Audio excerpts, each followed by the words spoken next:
The Nostalgia Critic cannot be here right now due to reasons of vengeance, but he has left a recording before he left for you to enjoy.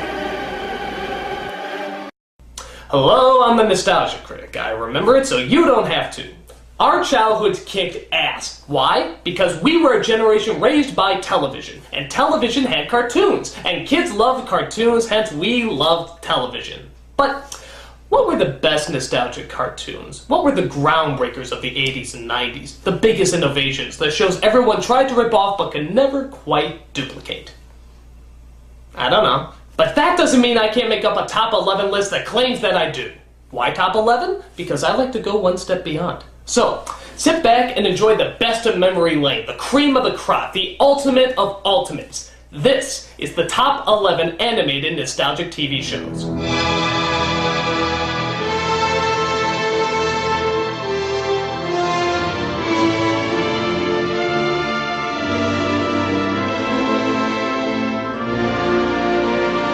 Number 11. Ghostbusters.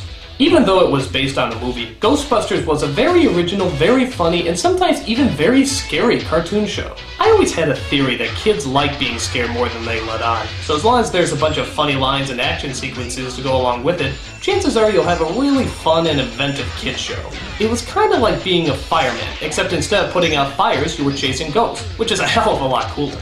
In every episode you would see a new ghost, and every one of them was well thought out and creatively designed. And of course, the Ghostbusters themselves were incredibly funny, capturing the personalities of the movie to a T. And of course, there's Slimer. I really fucking hated Slimer. But everyone else seemed to like him, so what can you do? Despite the flying snotball, Ghostbusters was a heck of a lot of fun. If there's something strange in the neighborhood, you know who to call.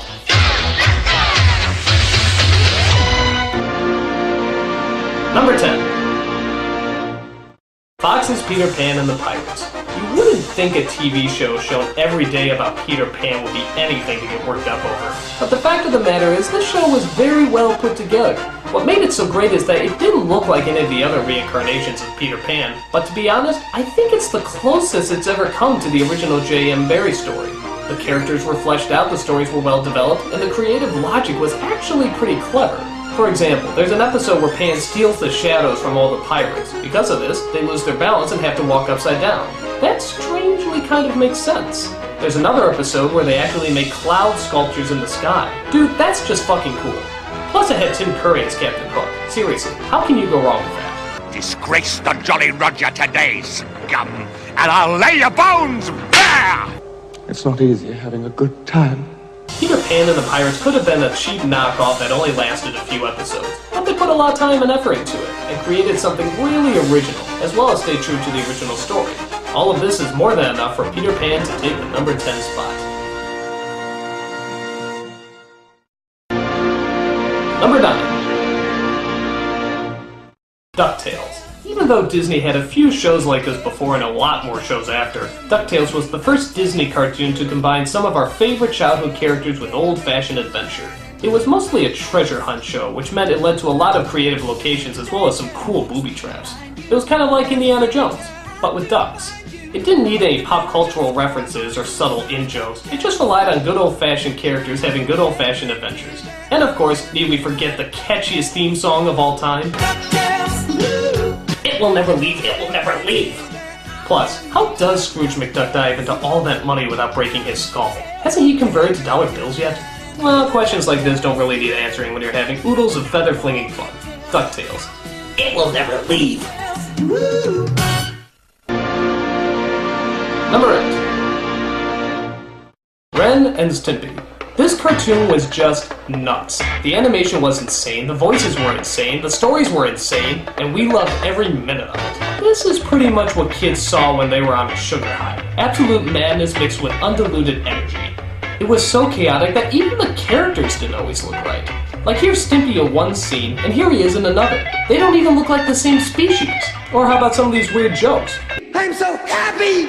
I must go do nice things! Why the hell was the word go in his mouth for a second? Or how about the scene where Ren irons Stimpy's underwear?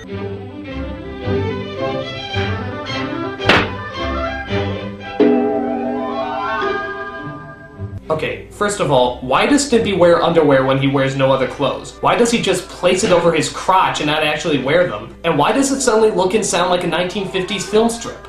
I don't know. Nobody knows! It's just that kind of insanity that made this show crazy and fun to watch. It also pushed the boundaries of what kids' shows could do, with controversial episodes like The electric fence, or strange lines like Something came out of my butt! or how about weird morals like Wetting the bed is nothing to be ashamed of.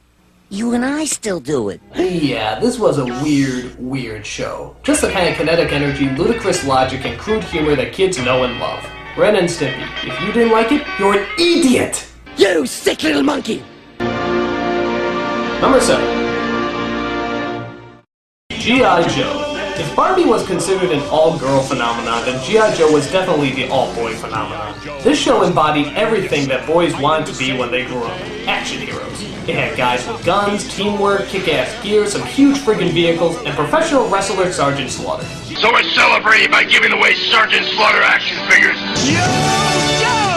Now the show and characters were kind of bland, but let's face it, we didn't watch it for the characters, we watched it for the action. It's like somebody made a show out of the Army games that we were already playing as kids. If someone made a Cowboys and Indians show at that time, my guess is it would do well too, if it had tank. With all its spy work, military command, and action-packed adventure, G.I. Joe knew how to give the bloodthirsty Marine and every little boy exactly what we wanted. G.I. Joe! Number 6. Transformers.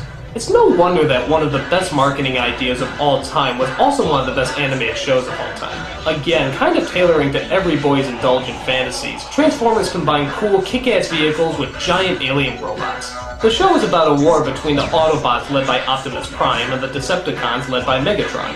Yeah, okay, it sounds pretty retarded, but it gave us exactly what we wanted, transforming robots beating the crap out of each other. The great thing about this show is how creative they got with all these different robots. I mean, I know they made up half of these characters just to sell more toys, but the possibilities for these things were just endless. You had trucks, you had bikes, you had tanks, you had guns, you had tape players. Well, okay, that's a little lame, but at the time it was pretty cool. Transformers, hell, it just kicked ass. Number 5. The Tick. With all the superhero shows out there, this was the satire that handled the ludicrous nature of the genre the best. The show was about a big blue man who literally comes out of nowhere to fight crime. Nobody knows who he is or where he came from, including him. All he knows is that he wants to fight crime and shout horrible catchphrases. Evildoers, eat my justice! He has a simple mind and very little intelligence, but luckily his neurotic psychic Arthur is there to keep him in line. It was a great show because it did such a good job mocking what most kids were growing up with at the time. In the show, they didn't have a secret crime-solving lair, they have an apartment that can barely hold 2. The supervillains aren't always rich, misunderstood madmen, sometimes they're just children making death rays in their tree houses. Put the moon back, demon waif! Make me. And the heroes don't always shout good catchphrases, sometimes they just shout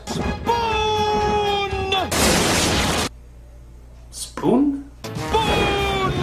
Okay, well maybe it didn't all make sense, but this strange blend of surreality and reality made the show so enjoyable to watch. Written half the time more for adults as opposed to kids. Granted, the animation wasn't always top-notch, but it made up for it with its great writing and bizarre sense of humor. The Tick.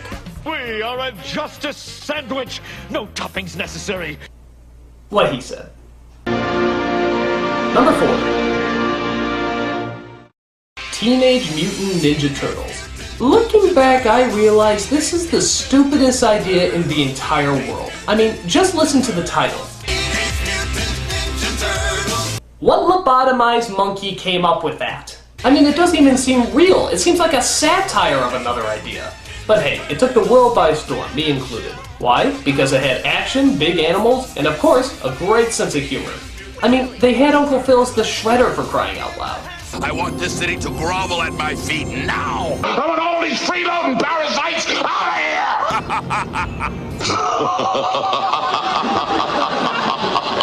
I think what made this show so popular is that it was combining 2 things that kids love. Animals and action scenes. Throw in some outdated catchphrases like, Really righteous! and you have a show that's destined to be a hit. I think what really shocks me about this show is that it actually worked twice. I mean, they released the show again recently, and it actually became a hit. So much so that they even made another movie based on it. I don't know who came up with this idea or how. Well, okay, maybe I do know how, but it doesn't matter. This show was a ton of fun, combining everything that kids loved at the time. Teenage Mutant Ninja Turtles, an idea so stupid, it has to be good. Number 3. X-Men. From one set of mutants to another, X-Men was the comic book show that every kid could enjoy. Why? Because it had a million characters to choose from. Unlike superhero shows like Superman or Spider-Man, X-Men had a huge cast of main characters. So if you didn't like one main character, you had another you could watch. And if you didn't like that character, you could watch somebody else. On top of that, it dealt with an issue that a lot of kids know too well: prejudice. Every kid has to go through a little bit of being made fun of, and if you look different or acted different, chances are you probably got a lot of it. And X-Men was all about that. People who are ridiculed and criticized simply because they were born different. It showed us how to live with our gifts, and how not to hide what makes us different, but to embrace them. And of course it had some kick-ass action and supermodels and spandex. That always helps too. X-Men gave us a ton of characters that we won't soon be forgetting. Each one with their own backstory and psychological issues. It was interesting, it was fun, and it knew how to keep us glued to the tube. X-Men, the perfect show to sink your claws into. Number 2. Animaniacs. I've never seen a show that came so close to capturing the spirit of the original Warner Brothers cartoons like this one. Yeah, Tiny Toons might have started this fad, but it was Animaniacs that perfected it, with writing that could entertain both children and adults alike.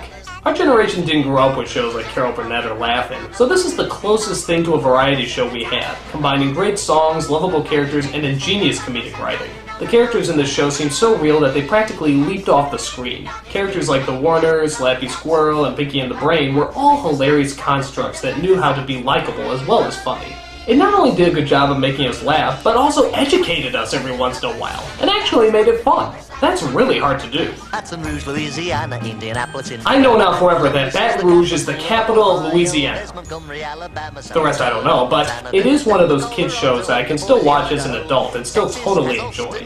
It has an energy and a sophistication that very few other shows had, mostly because producer Steven Spielberg gave a lot of freedom on the show. It was also said that he was present for the majority of the show's production, proving once again that I think he makes a much better producer than he does a director. Private Ryan is overrated! But I digress. Animaniacs was one of those rare shows that allowed a lot of freedom that really paid off. To put it short, it was pure animated gold. And the #1 animated nostalgic TV show is Batman, the animated series. This is the show that changed everything. It took chances, it took a new look, and it took its audience seriously. At a time when most action cartoons looked like G.I. Joe or X-Men, Batman took a totally different approach with a focus on Art Deco design. It was one of the few shows that had actual orchestra for the music, and it also got voice actors who didn't sound like typical voice actors. They sounded like real people. On top of that, Batman was dark, mixing high-flying action with the psychological drama that the Batman series is infamous for. They didn't always have happy endings, and the bad guys weren't always just bad guys. Sometimes they were ordinary people like you or me, whose lives got destroyed by tragic events. That's not the kind of kids programming most of us are used to. Now that's not to say they didn't have some real baddies either. Characters like the Joker were just as funny and threatening as many of the film renditions. By the way, did you know it's Luke Skywalker playing him? What made Batman so great is that it was its own creation and yet somehow also embodied all the previous incarnations before it. It had the drama from the comic books, the subtleties from the Burton movies, and even a little bit of the camp value from the 60s show and Schumacher films. It seemed like the Batman that combined everything and yet somehow seemed to stand on its own. Its morals were dark, its characters complex, and its endings were not always very cheerful. We took the show seriously because it took us seriously. It never played down to us or lightened the tone because we were kids. It gave us the straight gothic stories that we all know and love. Proof that the legacy of the Dark Knight will always live on. All of this and more is why Batman is the greatest animated nostalgic TV show. I'm the Nostalgia Critic, I remember it so you don't have to.